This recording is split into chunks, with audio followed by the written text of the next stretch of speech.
the best romances that I've read all year as far as like kicking my feet. Y'all, I can see why they're running this up on Booktube and book. I rated it 3 stars. It was just okay. And my newest fictional crush. Oh my gosh.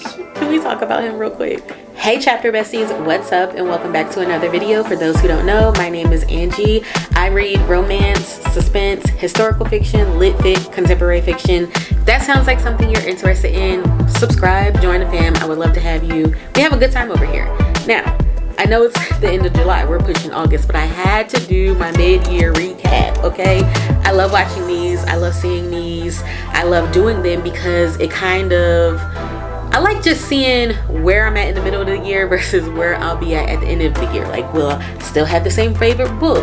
Will I still have the book that made me the most happiest and all the things? So I'm excited to talk about books, so let's get into the video. Best book so far this year was Broken Clocks by Danielle Allen, and this book follows William and Layla, and basically it's like a second chance romance, but things keep happening within the relationship that kind of breaks them apart. And so Layla is at a place where she loves William, she wants to be in a relationship with him, but there's something that's holding her back that she feels like if she keeps him in a relationship, he will regret her later down the line. So after a few back and forths, William and Layla decide to give their relationship a go. Obviously, it's met with a little bit of drama, a little bit of tension, a little bit of, forgiveness and all the things, but the book does not end on a happily ever after, and that's a known fact across the board that it does not end on a happily ever after. But it's one of those books that I took so much from it, just reminding me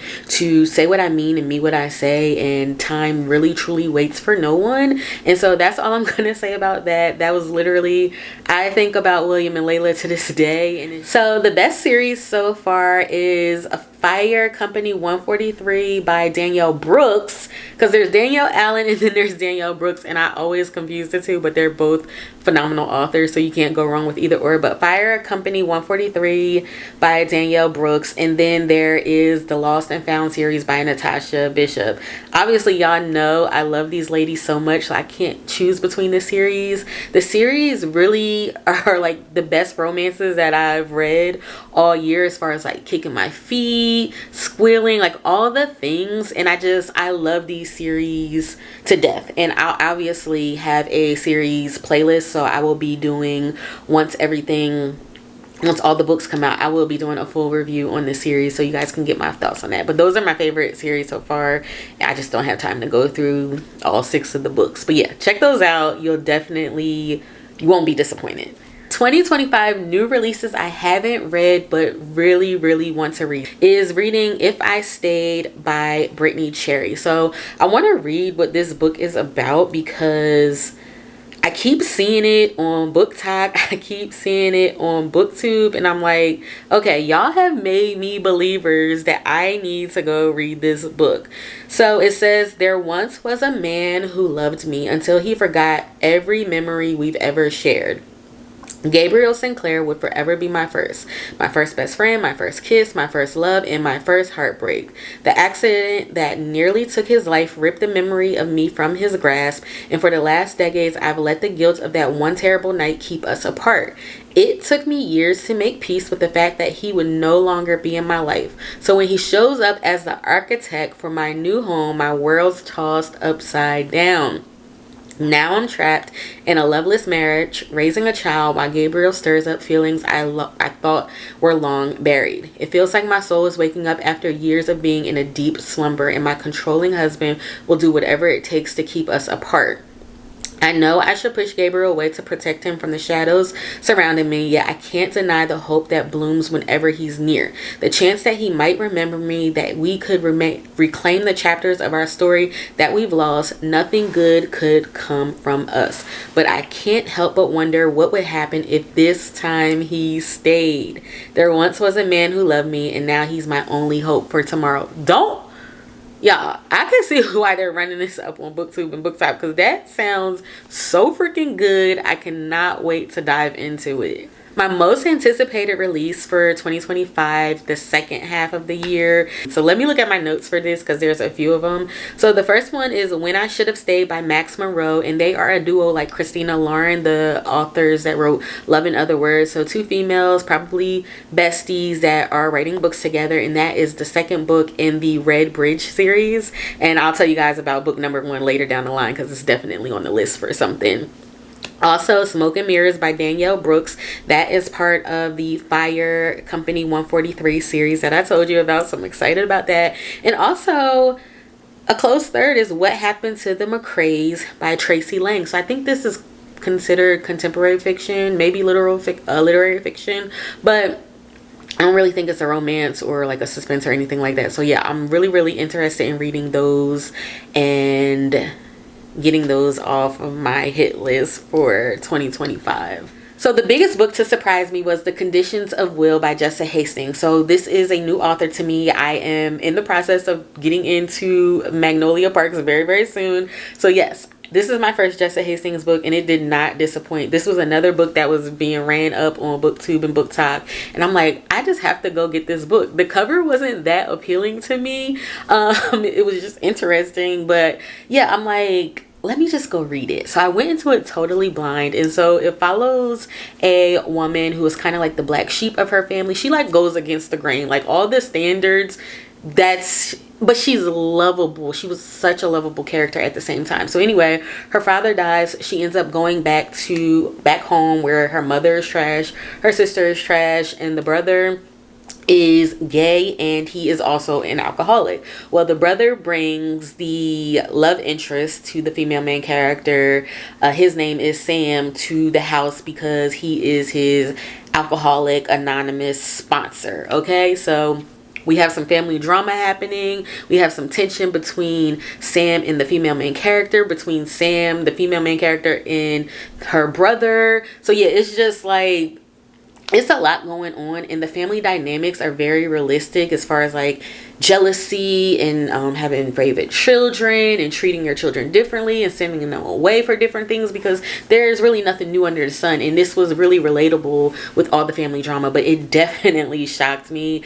I am 99% sure I rated it 5 stars, if not 4.5, but it was up there. I'm pretty sure it was 5. Yeah, absolutely loved it. Hands down, recommend. So the biggest book to disappoint me was Beautiful Ugly by Alice Feeney. And the reason why this was such a disappointment is because I loved Rock, Paper, Scissors by her. And also, Beautiful Ugly was on my Vlogmas last year of anticipated releases for 2025. And so I went to the bookstore. I made a reel and a short and everything about getting this book just for it to flop to me.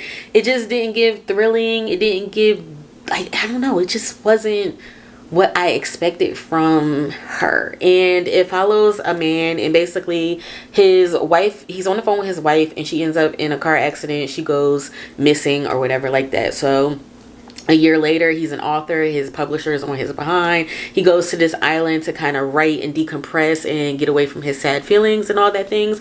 But he starts seeing his wife. Okay?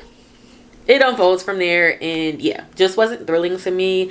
I rated it 3 stars. It was just okay, and it just was my biggest disappointment. My new favorite author / debut book goes to my girl Loved by You by Alexandria Lachelle. And I did a whole video on this book. Like it literally says your new favorite romance. So I will link it below. I won't talk too deeply about it, so you can go check out that video for my thoughts.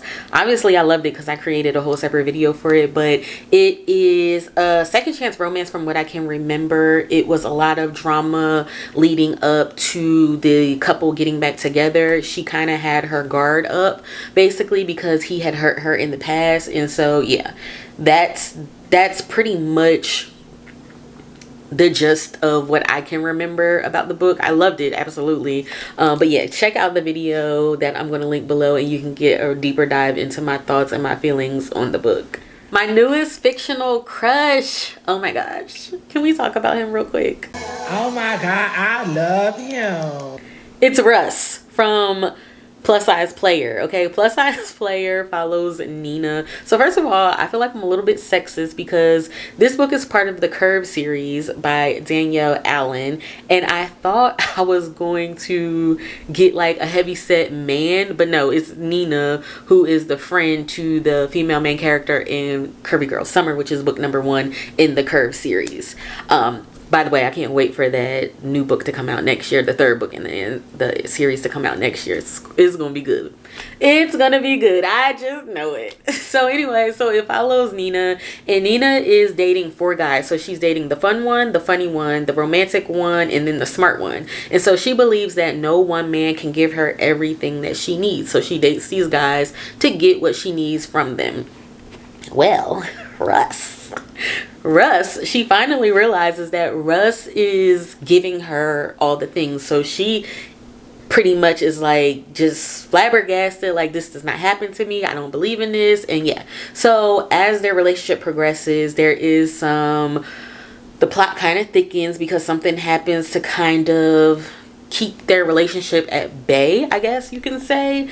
And yeah, Russ was pretty much everything. That man was, them quotes in that book that man said about Nina and about love had your girl in a literal chokehold. Like, I was literally obsessed with this man, and he's so fake. Like, just excellent male main character, excellent book bay. Like, hands down, he has it. And I'm pretty sure by the end of the year, Russ is still gonna be in the top 3 for sure. So the book that made me cry, and when I tell y'all I had literal tears, literal feelings, like I literally felt away, was What I Should Have Said by Max Monroe.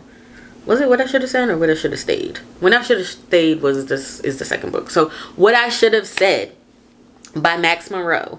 And it follows a girl. She is basically a runaway bride. She finds out something about her significant other. She has an overbearing mother. And so she runs back to her hometown where her sister, who is the black sheep of the family, is staying. Well, upon entering the town, it looks a little different. She kind of stumbles upon this guy in a truck. And he Harder Dixies her, picks her up, and then drops her off basically in town, leaving her to walk to her sister's house. And so the guy is kind of famous, and so he needs an assistant, and she ends up working for him. So it's kind of like a forced proximity because they're close together. And so the guy, he has something that is kind of hindering him from getting into real relationships. Like, and I don't want to say what it is because for a good while in the book, it's not divulged. So clearly that's something that can like spoil it for somebody. So I'm not going to say.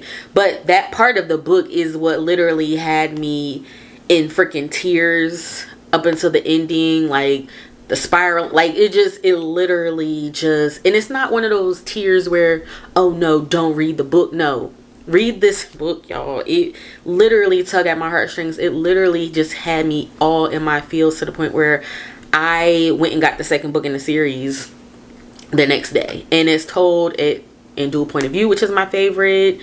It was everything. It was everything. Literally made me cry. So the book that made me happiest was So This Is Love by Maiko May.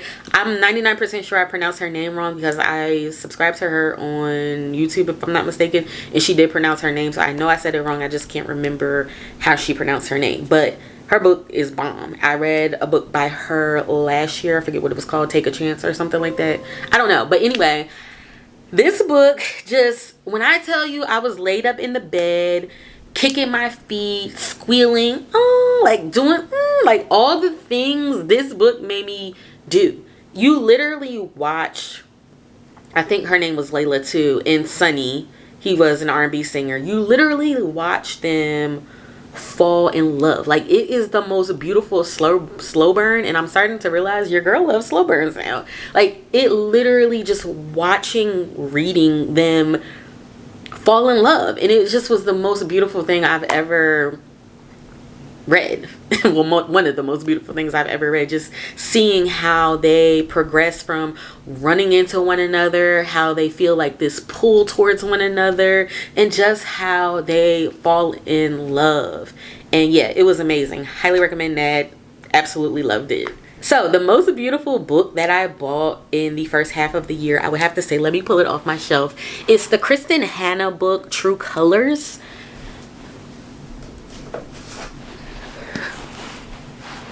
This book is so beautiful. First of all, I am literally obsessed with horses. It's my favorite animal.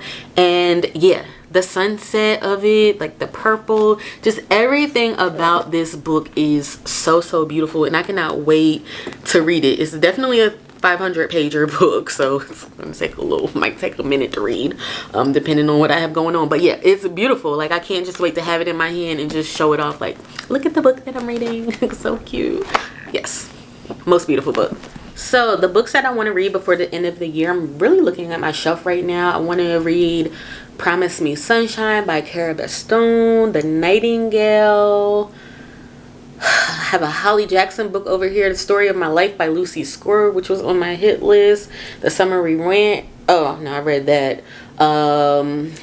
King of Ashes by S.A. Cosby, The Four Winds, The Attic Child. Yeah, I have quite a few books that I want to read before the end of the year. I told myself, what you're gonna do, girl, you're gonna read at least 5 books before you go purchase yourself something from one of these bookstores. Will that happen? I don't know. To be continued. How many books have I 5-starred in the first half of the year? 23. What?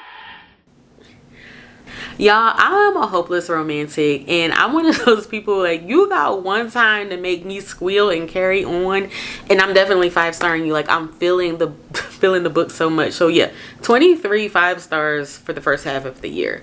And you know, I'm not one of those readers that's like really picky and really dramatic about the things that I read. Like, if it makes me feel good, if it gives me that 5-star feel, whether it's romance, whether it's historical fiction, whether it's literary fiction, whether it's thriller, I guess your girl, I put in one video, your girl be giving out 5 stars like Oprah was giving out them cars that one day back in the early 2000s. That's just me. That's just me. And I say that with a grain of salt, because although I may 5-star a book, I don't always recommend it, just because something has to give like substance, like The Conditions of Will. I rated that 5 stars, but I feel like somebody can get something out of that. They'll get substance. Would I recommend So This Is Love by Maiko May? I don't really remember if I would recommend it, but I loved it. I 5-starred it. So yeah, that's that. Just because I 5-star something doesn't mean that I will like recommend it to y'all. Be like, ooh, you'll love this too, because no, you won't. I'm just telling you right now, you won't always love my 5 stars, but I will definitely let y'all know if I recommend them. What books do you want to reread this year? So I am a huge Windy City fan. Windy City series by Liz Tomfore fan, and I think that one of those books in there, like, I really wanted to reread, but definitely 7 Days in June by Tia Williams, because that's my all-time favorite book.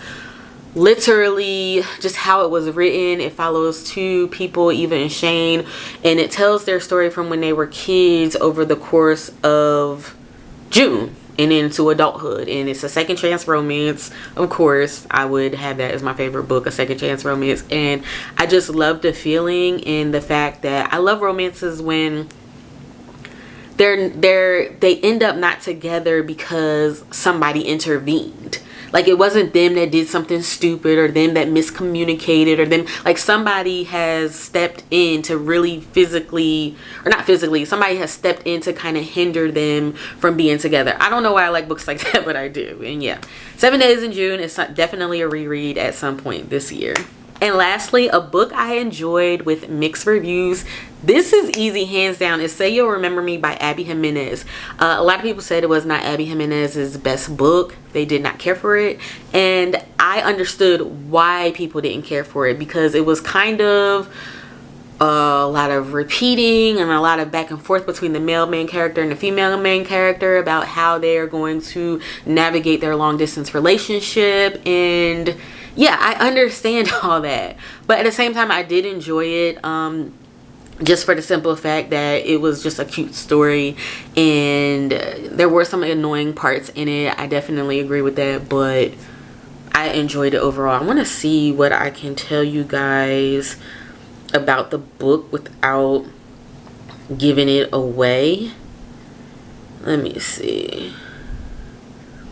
Say You'll Remember Me. I actually ended up rating it 4 stars Yeah, so Xavier and Samantha meets Xavier because he's a veterinarian, and she ends up with this kitten, and she comes to his office, and so they have like a little, "Ooh, you're fine," or "You're cute," but the attitudes, like he's basically grumpy and she's basically sunshine. So what ends up happening is she proves him wrong. It's like weeks or so, or maybe months later, she proves him wrong. They go on a date and she tells him, "Well, I'm moving tomorrow." And so that's how they start this long distance relationship, I guess. Yeah, I get why people didn't like it. I get why it has mixed reviews. I get, and I can fully say that it wasn't Abby Jimenez's best book, but it was still a decent read for me. So yeah. All right, guys, that's my mid-year reading recap. I'm sorry it's so late, but it's here and I had to do it because I just want to see for myself like how I still feel about these books. Is Rust still my favorite? Book Bay is, will another book make me cry? Like, I want to see what happens at the end of the year and if these change. So thank you guys all for tuning in. Share this with somebody who you think will be interested in it. Leave a comment, talk to me below, let me know your favorite so far this year, and I will see you guys all in the next one. Bye bye.